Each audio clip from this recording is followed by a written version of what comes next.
त्रिशूल एजुकेशन में आपका स्वागत है। मैं हूं विनोद मिया और आज मैं आपको बताऊंगा अनधिमान वक्र या तटस्थ वक्र या उदासीनता वक्र के द्वारा उपभोक्ता का संतुलन। तो इस टॉपिक को मैं शुरू करूं इससे पहले मेरी आपसे रिक्वेस्ट है, यदि आप हमारे चैनल पर पहली बार आए हैं तो प्लीज हमारे चैनल को सब्सक्राइब कीजिए और बगल में ऑल नोटिफिकेशन बेल को भी प्रेस कर लीजिए। और जिन साथियों ने पहले हमारे चैनल को सब्सक्राइब कर दिया है उनका बहुत बहुत धन्यवाद। आज का जो टॉपिक मैंने लिया है वह है उपभोक्ता का संतुलन अनधिमान वक्र विश्लेषण द्वारा, कि अर्थात उपभोक्ता संतुलन की अवस्था में कब होगा, किस विश्लेषण द्वारा, अनधिमान वक्र विश्लेषण द्वारा। अनधिमान वक्र इंटरमीडिएट की जो एनसीईआरटी की माइक्रो इकोनॉमिक्स है उसमें तटस्थ वक्र के लिए अनधिमान वक्र का प्रयोग किया गया है। और इसी प्रकार से यदि हम बीए और एमए की जो टेक्स्ट बुक है उनमें देखते हैं तो वहां पर तटस्थता वक्र या उदासीनता वक्र का प्रयोग किया गया है।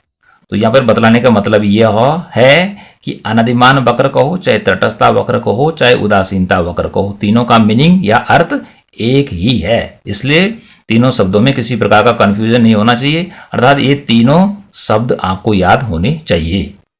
अब इसके बाद आता है उपभोक्ता के संतुलन का अर्थ, अर्थात उपभोक्ता संतुलन की अवस्था में कब होगा। तो सबसे पहले यहाँ पे ये समझते हैं कि उपभोक्ता किसे कहते हैं। तो उपभोक्ता उस व्यक्ति को कहते हैं जो कि अपनी विभिन्न आवश्यकताओं की पूर्ति के लिए वस्तुओं को क्या करता है, क्रय करता है या उनका प्रयोग करता है, उसे कहते हैं उपभोक्ता। तो जो उपभोक्ता होता है वो आर्थिक एजेंट कहलाता है। आर्थिक एजेंट क्यों कहलाता है? आर्थिक एजेंट उपभोक्ता को यहां पर इसलिए कहा गया है क्योंकि वह यह निर्णय लेता है, यह डिसीजन लेता है कि उसे अपनी सीमित आय से कौन सी वस्तु खरीदनी है और कौन सी नहीं खरीदनी है, इसलिए उसको कहा गया है, अर्थात किसको, उपभोक्ता को एक आर्थिक एजेंट कहा गया है। तो अब यहां पर हम उपभोक्ता के संतुलन का अर्थ या परिभाषा को जान लेते हैं कि इसकी परिभाषा क्या होती है। तो सरल शब्दों में है, उपभोक्ता के संतुलन से तात्पर्य उस अधिकतम संतुष्टि से है जो वह अपनी निश्चित आय और बाजार कीमत पर विभिन्न वस्तुओं को क्रय करके प्राप्त करता है। तो उपभोक्ता संतुलन की अवस्था में कब होगा कि जब वह जिन वस्तुओं को क्रय कर रहा है बाजार में, अर्थात बाजार में जिन जिन वस्तुओं को वह विभिन्न कीमतों पर खरीदता है और यदि उनका प्रयोग करने से, उनका उपयोग करने से उसको बहुत ही आनंद की प्राप्ति होती है, तो ऐसी स्थिति में क्या होगा, वह संतुलन की अवस्था में होगा, क्योंकि उसको उन वस्तुओं के उपभोग करने से अधिकतम संतुष्टि मिल रही है। तो जब उसको अधिकतम संतुष्टि मिलेगी ऐसी स्थिति में वह अर्थात उपभोक्ता संतुलन की अवस्था में होगा। इसको एक सिंपल उदाहरण के द्वारा समझिए कि माना किसी उपभोक्ता के पास है 100 रुपीज, ठीक है, वो बाजार में जाता है और अंगूर, दो चीज वो लेता है, एक लेता है अंगूर और एक लेता है वह आम, ठीक है, दोनों का प्राइस क्या है, सेम है, 50 रुपीज 50 रुपीज। अब यदि वो जो अंगूर लेता है और आम लेता है और इन दोनों को जब वो खाता है और उसको बहुत ही आनंद की प्राप्ति होती है, उसे लगता है कि ऐसा अंगूर तो मैंने पहली बार खाया है, ऐसा आम मैंने पहली बार खाया है, तो ऐसी स्थिति में जो आनंद उसको मिल रहा है उसको बोलेंगे अधिकतम संतुष्टि। तो यहां पर उपभोक्ता क्या होगा, संतुलन की अवस्था में होगा, ठीक है, कि जब उसको क्या मिलेगी, अधिकतम संतुष्टि या अधिक से अधिक आनंद मिल रहा है। और यदि उसको क्या हो रहा है कि 100 रुपये ने दोनों चीजें खरीदी और दोनों चीजों से वो असंतुष्ट है, उसने देखा कि अंगूर तो खट्टे हो रहे हैं, आम भी बेकार है, मैंने 100 रुपये बेकार खर्च किए, तो ऐसी स्थिति में उपभोक्ता संतुलन की अवस्था में नहीं होगा, ठीक है। उसके बाद आता है मान्यताएं। पहला है उपभोक्ता विवेकशील होता है, अर्थात जो उपभोक्ता है वह बुद्धिमान होता है, उसे यह पता रहता है कि मैंने अपने धन को किन किन वस्तुओं पर खर्च करना है और कितनी मात्रा में वस्तुओं को क्रय करना है। तो यहाँ पे मान के चलते हैं कि उपभोक्ता विवेकशील होता है और वो अपने धन को या अपने पैसे को सोच समझकर खर्च करता है। और खर्च क्यों करता है कि उसे अधिक से अधिक संतुष्टि मिले कि जिन वस्तुओं को वह क्रय कर रहा है। दूसरा, उपभोक्ता की आय स्थिर होती है, अर्थात जब वस्तुओं को खरीदने जाता है तो उसकी आय स्थिर मान ली जाती है। जैसे हमने यहाँ पे 100 रुपये लिया तो माना उसके पॉकेट में 100 रुपीज है, तो उसकी आय क्या हो गई, स्थिर हो गई। ठीक है, वस्तुओं की कीमत समान होती है, अर्थात वह जिन जिन वस्तुओं को क्या करता है, क्रय करता है, उनकी कीमत समान होती है, यह मान लिया जाता है। अगला आता है वस्तुओं का समरूप होना, अर्थात वह जिन जिन वस्तुओं को खरीदता है वह एक समान होती है। समरूप मीन्स होता है एक समान होना। माना बात वो अंगूर खरीद रहा है तो अंगूर की जो गुणवत्ता या क्वालिटी का होगा वो एक ही प्रकार का होना चाहिए। आम भी क्या होना चाहिए, एक ही प्रकार का होना चाहिए। अगला आता है वस्तुएं विभाजनीय होनी चाहिए, अर्थात जिन वस्तुओं को वह क्रय कर रहा है अपनी आवश्यकताओं की पूर्ति के लिए, जिनको क्या किया जा सके, छोटे छोटे भागों में बांटा जा सके। जैसे चावल है तो चावल को हम छोटे छोटे भागों में बांट सकते हैं कि उसे कितना चावल लेना है, 1 पाव लेना है, 2 पाव लेना है, ठीक है, 3 पाव लेना है, 1 किलो लेना है, 1.5 किलो लेना है, अर्थात उसको बांटा जा सकता है। इस प्रकार से आटा कितना चाहिए, 100 ग्राम चाहिए, 200 ग्राम चाहिए, तेल चाहिए, कितने ग्राम चाहिए, तो इस प्रकार का आइटम होना चाहिए कि जिसको छोटे छोटे टुकड़ों में बांटा जा सके। और कुछ वस्तुएं ऐसी होती हैं कि जिसको छोटे टुकड़ों में नहीं बांटा जा सकता। ठीक है, यदि किसी को गाड़ी खरीदनी है तो पूरी कार ही लेनी पड़ेगी। ठीक है, और यदि उसको टुकड़े करेंगे तो कार क्या हो जाएगी, बेकार हो जाएगी। गाय भैंस, ठीक है, ये बैल है, तो वो भी क्या होते हैं कि संपूर्ण लेना पड़ता है, उसको टुकड़ों में हम नहीं बांट सकते। यदि उसका टुकड़ा करेंगे तो उसकी जो उपयोगिता है वो नष्ट हो जाएगी। यदि गाय के टुकड़े करेंगे तो गाय क्या हो जाएगी, मर जाएगी। तो वस्तुएं कैसी होनी चाहिए, विभाजनीय होनी चाहिए, उसको छोटे छोटे टुकड़ों में बांटा जा सके, ऐसी वस्तु होनी चाहिए। तो जैसे मैंने आपको यहाँ पे उदाहरण दिया, चावल का दिया, आटे का दिया, ठीक है। इसी प्रकार से यदि आम भी लेते हैं तो उसको भी टुकड़ों में बांटा जा सकता है, कितना चाहिए आम, ठीक है। अंगूर भी ऐसा ही है, ठीक है। आपको सब्जी लेनी मार्केट से, उसको भी हम क्या कर सकते हैं, छोटे टुकड़ों में बांट सकते हैं, अर्थात कितना चाहिए, आधा किलो चाहिए या 1 किलो चाहिए, उससे ऊपर चाहिए। तो इसलिए वस्तुएं कैसी होनी चाहिए, विभाजनीय होनी चाहिए। इतनी मान्यताएं हैं किसकी, उपभोक्ता का संतुलन अनुदिमान वक्र विश्लेषण के द्वारा होने के लिए, ठीक है। और यदि ये मान्यताएं फॉलो नहीं होती हैं तो उपभोक्ता का जो संतुलन है वह अनादिमान वक्र विश्लेषण के द्वारा नहीं दर्शाया जा सकता है। अब आता है उपभोक्ता के संतुलन की शर्तें, अर्थात उपभोक्ता किन किन स्थितियों में संतुलन की अवस्था में होगा, इसके लिए कुछ शर्तें बताई गई हैं। तो शर्त पहली है कि अनादिमान वक्र कीमत रेखा को स्पर्श करे। क्या लिखा गया है, अनादिमान वक्र कीमत रेखा को स्पर्श करें। दूसरा है अनादिमान वक्र का ढाल मूल बिंदु की ओर उन्नतोदर हो, ठीक है। और तीसरा है सीमांत प्रतिस्थापन दर घटती होनी चाहिए। तो इस प्रकार से उपभोक्ता संतुलन की अवस्था में तब होगा जब वह इन 3 शर्तों को पूरा करेगा। ओके, अब मैं इन 3 शर्तों को आपको एक डायग्राम के माध्यम से सरल भाषा में समझाता हूं। तो इसका डायग्राम कैसे बनेगा, सबसे पहले हम क्या करेंगे, इस प्रकार से एल शेप में 2 अक्ष बना लेंगे, ठीक है। एक खड़ी रेखा वाला, ठीक है, यहाँ पे लिखेंगे y, यहाँ पे लिखेंगे o और यहाँ पे लिखेंगे x।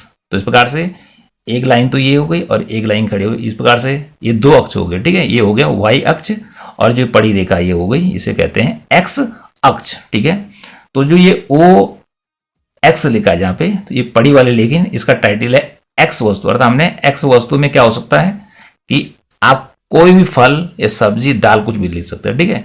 तो हमने सांकेतिक में लिख दिया x, ओके। और ऐसे ही जो ये y अक्ष है इस पे लिख दिया y वस्तु, ठीक है। सांकेतिक अक्षर में है, चाहे यहाँ पे आम लिखो और चाहे यहाँ पे अंगूर भी लिखा जा सकता है, ओके। इतना काम करना है पहले। उसके बाद आपने क्या करना, पटरी की सहायता से यहाँ पे किसी बिंदु को लेते हुए यहाँ पे एक बिंदु लेना है और इस प्रकार से एक लाइन सीधे खींच देनी है, ओके। तो इस प्रकार से ए और बी जो यह लाइन है इसे कहते हैं कीमत रेखा। ये जो लाइन आपको दिखाई दे रही है ब्लू कलर में, ए और बी इसे कहते हैं कीमत रेखा। इसको बजट रेखा भी कहते हैं। अब बजट रेखा कैसे बनती है, ये कीमत रेखा कैसे बनती है, इसके ऊपर पहले से ही वीडियो हमारे चैनल पर उपलब्ध है। इसको आप प्ले लिस्ट में जाके भी देख सकते हैं और डिस्क्रिप्शन बॉक्स में भी इसका लिंक दे रखा है। तो इस प्रकार से यहाँ पे समझा देते हैं कि जो ए और बी कीमत रेखा है, तो ये कीमत रेखा कैसे बनती है, ऐसे इसका निर्माण कैसा होता है। तो इसका निर्माण 2 वस्तुओं की कीमत और व्यक्ति की आय के द्वारा होता है। तो यहाँ पे मैं सीधा समझा रहा हूं आपको कि यहाँ से एक सीधी रेखा आप क्या कर देंगे, ड्रॉ कर देंगे। यहाँ पे लिख देंगे ए और यहाँ पे लिख देंगे बी, तो ये हो जाएगी कीमत रेखा, ओके। तो सबसे पहले आप करेंगे कीमत रेखा की एक लाइन। उसके बाद क्या होगा कि यहाँ पे लिखा है कि अनधिमान वक्र कीमत रेखा को स्पर्श करे। तो इस प्रकार से ये लिखा है पहला एक काला वाला, ठीक है, ये वाला काले रंग की जो ये रेखा खींच रखी है इस पे लिखा है आईसी। आईसी का मीनिंग होता है इनडिफरेंस कर्व, इसको कहते हैं अनधिमान वक्र, तटस्थ वक्र, उदासीनता वक्र। तो यहां पर क्या कहा गया है कि अनधिमान वक्र कीमत रेखा को स्पर्श करे। तो आपने सरल शब्दों में बता देता हूं कि आपने ये वाली जो रेखा है, ठीक है, यहां पर कीमत रेखा के ऊपर लाना है यहां पर, ठीक है, कि जिससे क्या हो जाए, कीमत रेखा का ढाल अर्थात ये जो कीमत रेखा है ये ब्लू वाली और ये काली वाली रेखा यहां पर एक दूसरे के ऊपर आ जाए, पता ना चले कि कौन सी कीमत रेखा है और कौन सी तटस्थ वक्र की रेखा है। कुल मिला के यहाँ पे ऐसा होना चाहिए कि गंगा और यमुना का संगम हो जाना चाहिए, जिसमें आगे चलकर ये पता ना लगे कि पानी कौन सा नदी का है। ठीक है, तो यहां पर पहली शर्त पूरी होनी चाहिए कि अनधिमान वक्र कीमत रेखा को स्पर्श करे। तो यहां पर जो ये पहला वाला वक्र है आईसी कर्व, ये क्या है, यहां पर कीमत रेखा को क्या कर रहा है, स्पर्श कर रहा है। तो पहली शर्त यहां पर पूरी हो गई। इंडिफरेंस कर्व इस प्रकार से आप इसको बना लेंगे और इसके ठीक ऊपर लाएंगे। ठीक है, यहां पर मेरा आर बिंदु लिखा हुआ है। तो यहां पर हमने बता रखा है कि उपभोक्ता का संतुलन बिंदु अर्थात इस आर बिंदु पर उपभोक्ता संतुलन की अवस्था में है। अब क्यों है, क्योंकि एक शर्त होती है उसने ये पूरी कर दी। ओके, दूसरा आता है कि अनधिमान वक्र का ढाल मूल बिंदु की ओर उन्तुदर हो, अर्थात मूल बिंदु यहां पे आर है तो इसकी ओर जो ये कर्व है इसका ढाल कैसा होना चाहिए, उन्तुदर। तो इस प्रकार का जो कर्व का ये ढाल होता है, इस प्रकार से इस तीनों जो ढाल हैं इनका नाम है उन्तुदर ढाल। कौन सा ढाल है, उन्तुदर ढाल। तो अनधिमान वक्र मूल बिंदु की ओर उन्तुदर हो। तो यहां पर देखिए कि ये जो वक्र है आईसी इंडिफरेंस कर्व शॉर्ट में लिखा जाता है, तो इसका ढाल जो है यहां पर कैसा है, उन्तुदर है। दूसरी शर्त भी क्या हो गई, पूरी हो गई। तीसरा आता है सीमांत प्रतिस्थापन दर घटती होनी चाहिए। सीमांत प्रतिस्थापन दर क्या होनी चाहिए, घटती होनी चाहिए। इसको सरल भाषा में समझा देते हैं कि मानवाद ये एक्स वस्तु है और व्यक्ति की आय क्या है, सीमित है। ये जो कीमत रेखा है, बजट रेखा है, इसी के अंदर उसको क्या करना है, वस्तुएं खरीदनी है। तो यदि वो क्या करेगा कि एक्स वस्तु की मात्रा को बढ़ाएगा तो वाई वस्तु की मात्रा को क्या करेगा, घटाएगा। तो जिस दर पर क्या होता है कि एक वस्तु की मात्रा को बढ़ाया जाता है और दूसरी वस्तु की मात्रा को घटाया जाता है, उसे कहते हैं सीमांत प्रतिस्थापन दर। तो यहां पर सीमांत प्रतिस्थापन दर कैसी घटती है, इसीलिए यहां पर जो कीमत रेखा है और तटस्थ वक्र है ये एक दूसरे के बराबर हो जाते हैं। ठीक है, इक्वल हो जाते हैं, पता नहीं चलता है कि कौन यहाँ पे कीमत रेखा है और कौन सा तटस्थ वक्र है, एक दूसरे के साथ इस प्रकार से मिल जाते हैं। क्यों मिलते हैं कि कीमत रेखा अर्थात जो बजट की रेखा है और जो यहां पर ये आईसी कर्व है तटस्थ वक्र, इन दोनों का जो अनुपात है वो कैसा है, बराबर है। उपभोक्ता आर बिंदु पर संतुलन की अवस्था में है कि जबकि वह दो वस्तुएं एक्स वस्तु और वाई वस्तु क्या करता है, परचेज करता है या खरीदता है। अगला आता है, यहां पे लिखा है IC1 अर्थात ये हमारा IC1 वक्र अर्थात दूसरा वक्र है। अब ये वक्र क्या है, बाहर की ओर है अर्थात दाहिने ओर है। तो इसका अर्थ हुआ क्योंकि ये बजट रेखा है, किसी व्यक्ति के पास 100 रुपया है, ठीक है, तो वो 100 रुपए के अंदर ही खरीदारी कर सकता है। और यदि उसके बजट से अर्थात ये रेखा उसके बजट से बाहर है 200 रुपए, तो यहां नहीं पहुंचेगा। ठीक है, तो यहां पर उपभोक्ता संतुलन की अवस्था में नहीं होगा क्योंकि 1, 2, 3 जो 3 शर्तें हैं यहां पर पूरी नहीं होती हैं। ठीक है, या सिंपल शब्दों में कहें कि जो ये तटस्थ वक्र है यह उपभोक्ता के बजट से बाहर है। यहां पर माना 100 रुपए उसका बजट है, 100 रुपए तो वस्तुएं खरीद लेगा कीमत रेखा के अनुसार, लेकिन बट ये वक्र यदि बाहर है, उसकी इनकम से बाहर है, उसके बजट से बाहर है, तो उसका यहां पे जो रेट आ रहा है कि 200 रुपए का आ रहा है, तो 200 रुपए में वो नहीं खरीद पाया क्योंकि उसके पास 100 रुपये ही हैं। ओके, अगला देखते हैं। एक वक्र हमने यहां से अंदर की ओर लिख रखा है, इसका नाम लिख रखा IC2। ओके, अब IC2 क्या है कि कीमत रेखा के अंदर है। कीमत रेखा की क्या है, अर्थात ये जो है AB कीमत रेखा है जिसको बजट रेखा कह रहे हैं, ये इसके अंदर से निकालनी है आपने। ठीक है, इस प्रकार से खींचना है और इसको यहां बाहर निकालना है। ओके, यहां पे लिखा मेरा M और यहां पे लिखा है N। ओके, तो यहां पे देखिए ये Y वस्तु है और X वस्तु है। तो संक्षेप बता देते हैं कि जो तटस्थ वक्र होता है वह दो वस्तुओं के ऐसे विभिन्न संयोगों को दर्शाता है जिनसे उपभोक्ता को समान संतुष्टि मिलती है। अर्थात वो किसी भी बिंदु को चुने तो उसको संतुष्टि कैसे मिलती है, समान मिलती है। या कहें कि दो वस्तुओं के संयोग से बनती है और वह दोनों वस्तुओं के प्रति क्या होता है, उदासीन होता है। अर्थात उसे कह दिया जाए कि तुम्हें अंगूर चाहिए कि आम चाहिए, अब उसको लग रहा है कि दोनों से मुझे समान संतुष्टि मिल रही है, तो ऐसे में वो अपनी पसंद प्रकट नहीं करेगा कि मुझे अंगूर चाहिए आम चाहिए।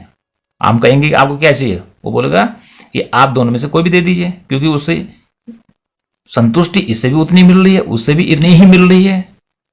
ठीक है, तो दोनों से जब संतुष्टि एक समान मिल रही है तो ऐसे में उपभोक्ता अपनी पसंद को प्रकट नहीं करता है। ठीक है, अपनी चॉइस प्रकट नहीं करता है, तो उसे कहते हैं अनधिमान वक्र। ठीक है, तो अनधिमान जो वक्र होता है, इसका जो ढाल आप देखेंगे, इसका जो ढाल है वो कहलाता है ऋणात्मक ढाल। ठीक है, अब ऋणात्मक ढाल क्यों होता है कि जब क्या होता है कि उपभोक्ता, ठीक है, कि एक संयोग से दूसरे, अर्थात एक संयोग क्या बना, दूसरा बना, तीसरा की ओर बढ़ता है। ठीक है, तो ऐसी स्थिति में क्या होता है कि उसे माना वो x की मात्रा को बढ़ाएगा, x वस्तु की, तो y वस्तु की मात्रा को उसको क्या करना पड़ेगा, त्याग करना पड़ेगा। तो उपभोक्ता यहां ऊंचे बिंदु पर है। ठीक है, यहां पर ऊंचे बिंदु पर है, तो यहां पर उपभोक्ता संतुलन की अवस्था में यहां पे भी नहीं है और यहां पर भी वह संतुलन की अवस्था में नहीं है। दोनों अर्थात n पे भी नहीं है और m पे भी नहीं है, क्योंकि वह तीन जो शर्तें हैं वो पूरा नहीं करता है। तो कुल मिलाकर कहने का अर्थ है कि इसके अंदर उपभोक्ता संतुलन की अवस्था में सरल भाषा में इसलिए नहीं है क्योंकि उपभोक्ता के पास जो कीमत रेखा है, सेटिस्फेक्शन उसको यहीं पर मिलेगा, क्योंकि इसके अंदर उसके पास पैसा बचा हुआ है इस यहां तक। ठीक है, तो उसे अधिकतम आनंद कब मिलेगा, जब वह सारे पैसे खर्च कर दे। माना उसके पास 100 रुपए है, 100 रुपए यहां पर है और यहां उसके पास 50 रुपए बच जाते हैं, तो 50 रुपए में वो मैक्सिमम सेटिस्फेक्शन प्राप्त नहीं कर सकता है। तो इसलिए जो अंदर वाला ये IC2 आ रहा है, यह संतुलन की अवस्था को नहीं दर्शा रहा है, क्योंकि उपभोक्ता को यहां पर मैक्सिमम या अधिकतम संतुष्टि नहीं मिल रही है। जबकि अधिकतम संतुष्टि कहां मिलेगी उसको, जहां पे हमने 1, 2 और 3 शर्तें बताई। तो कुल मिलाकर कहने का अर्थ है कि ये जो डायग्राम मैंने बनाया है, उपभोक्ता संतुलन की अवस्था पर कहां पर है, वह R बिंदु पर, इसलिए लिखा उपभोक्ता का संतुलन बिंदु। तो इस प्रकार से एक बार इसको पुनः रिपीट कर लेते हैं कि उपभोक्ता का संतुलन अनधिमान वक्र विश्लेषण द्वारा।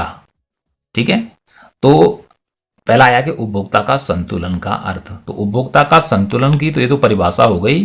तो उपभोक्ता संतुलन की अवस्था में कब होगा कि जबकि उसे विभिन्न वस्तुओं या सेवाओं से क्या मिले, अधिकतम संतुष्टि मिले। तो जैसे मैंने यह उदाहरण दिया कि व्यक्ति के पास है या उपभोक्ता के पास 100 रुपया है, 50 रुपए किलो अंगूर है, 50 रुपए किलो आम है, दोनों को खरीदता है, उसको बहुत संतुष्टि मिलती है, बहुत स्वाद आता है, बहुत आनंद की अनुभूति होती है। तो समझ लीजिए कि उपभोक्ता क्या है, संतुलन की स्थिति में है, क्योंकि उसको यहाँ पे मैक्सिमम संतुष्टि मिल रही है, मैक्सिमम सेटिस्फाइड हो रहा है। उसके बाद मान्यताएं कि उपभोक्ता विवेकशील होता है। विवेकशील होने का अर्थ है कि वो अपने धन को विभिन्न वस्तुओं पर सोच समझकर खर्च करता है। यदि वो अविवेकशील होगा तो क्या होगा, वो मैक्सिमम सेटिस्फेक्शन प्राप्त नहीं कर सकता, एकदम संतुष्टि प्राप्त नहीं कर सकता है। उपभोक्ता की आय स्थिर होती है, वस्तुओं की कीमत समान होती है, वस्तुओं का समरूप एक समान होना और वस्तुएं विभाजनीय होनी चाहिए। ये तो उसकी मान्यताएं हुई। उसके बाद बताया कि उपभोक्ता संतुलन की अवस्था में कब होगा, उसके लिए 3 शर्तें बताई। उसके बाद आपको ये डायग्राम बताया।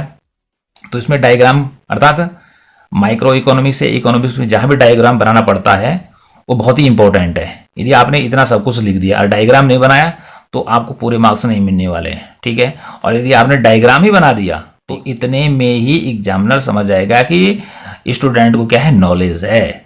और जब आपने ये भी बना दिया और ये भी बना दिया तो आपको पूरे अंक मिलेंगे। ठीक है, एक बार पुनः इसी रेखा चित्र को देखते हैं कि आप 2 अक्ष एकदम से ड्रॉ कर लेंगे। एक पे लिखेंगे x वस्तु, एक पे लिखेंगे y वस्तु। ओके, उसके बाद A B एक रेखा सीधे ड्रॉ कर लेंगे। इस रेखा को कीमत रेखा भी कहते हैं, बजट रेखा भी कहते हैं।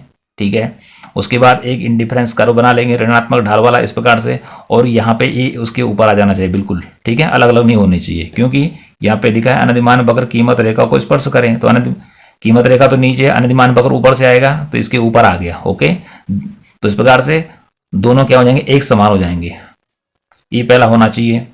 फिर इस यहाँ पे कहा गया है कि इसका जो ढाल है वो मूल बिंदु की ओर उन्तोदर होना, इस प्रकार का ढाल होना चाहिए। मतलब ऐसा नहीं बनाएंगे आप, सीधा नहीं बनाएंगे, इस प्रकार का ढाल होना चाहिए। ठीक है, इस ढाल को कहते हैं उन्तोदर ढाल होना चाहिए। सीमांत प्रतिस्थापन दर घटती हुई होनी चाहिए। ओके, कि अर्थात यदि एक्स वस्तु की मात्रा को बढ़ाते हैं तो वाई वस्तु की मात्रा को घटाना पड़ेगा। तो इनके बीच की जो दर होती है उसे कहते हैं सीमांत प्रतिस्थापन दर। तो सीमांत प्रतिस्थापन दर क्या होनी चाहिए? घटती होनी चाहिए। यदि बढ़ती उल्टा होगी तो ऐसी स्थिति में हम तटस्थ वक्र के द्वारा उपभोक्ता के संतुलन को नहीं दर्शा सकते हैं। तो कुल मिला के ये बीच वाली जो रेखा है आईसी कर्व, यही उपभोक्ता के संतुलन को बतला रही है। और किस बिंदु पर? आर बिंदु पर बतला रही है। इसके बाद हमने अगला कर्व खींच रखा है IC1, ये भी इंडिफरेंस कर्व हो गया। ठीक है, लेकिन ये व्यक्ति की बजट रेखा से बाहर है, अर्थात व्यक्ति के पास इतना पैसा नहीं है कि वो इस इंडिफरेंस कर्व तक पहुंच सके। उसके बाद अगला कर्व हमने अंदर की तरफ खींचा, लेकिन बट ये कर्व क्या है? ये व्यक्ति को मैक्सिमम सेटिस्फेक्शन नहीं देगा, क्योंकि उसके पास इनकम ज़्यादा है और जबकि अंदर की तरफ हमने ये रेखा चित्र डाल रखा है। इसका मतलब ये है कि वह संपूर्ण धन को अपने सही ढंग से खर्च नहीं कर पा रहा है। ठीक है, तो यहाँ पर भी वो संतुलन की, ना यहाँ पर होगा और ना यहाँ पर वो संतुलन की अवस्था में होगा। तो कहाँ पर संतुलन की अवस्था में होगा? हमेशा उपभोक्ता इंडिफरेंस कर्व पर या अनधिमान वक्र पर आर बिंदु पर संतुलन की अवस्था में होगा। तो इस प्रकार से इस रेखा चित्र को आप बनाएंगे और आपने इसको बार बार बनाने की प्रैक्टिस की तो निश्चित रूप से आप इसको बनाना सीख जाएंगे।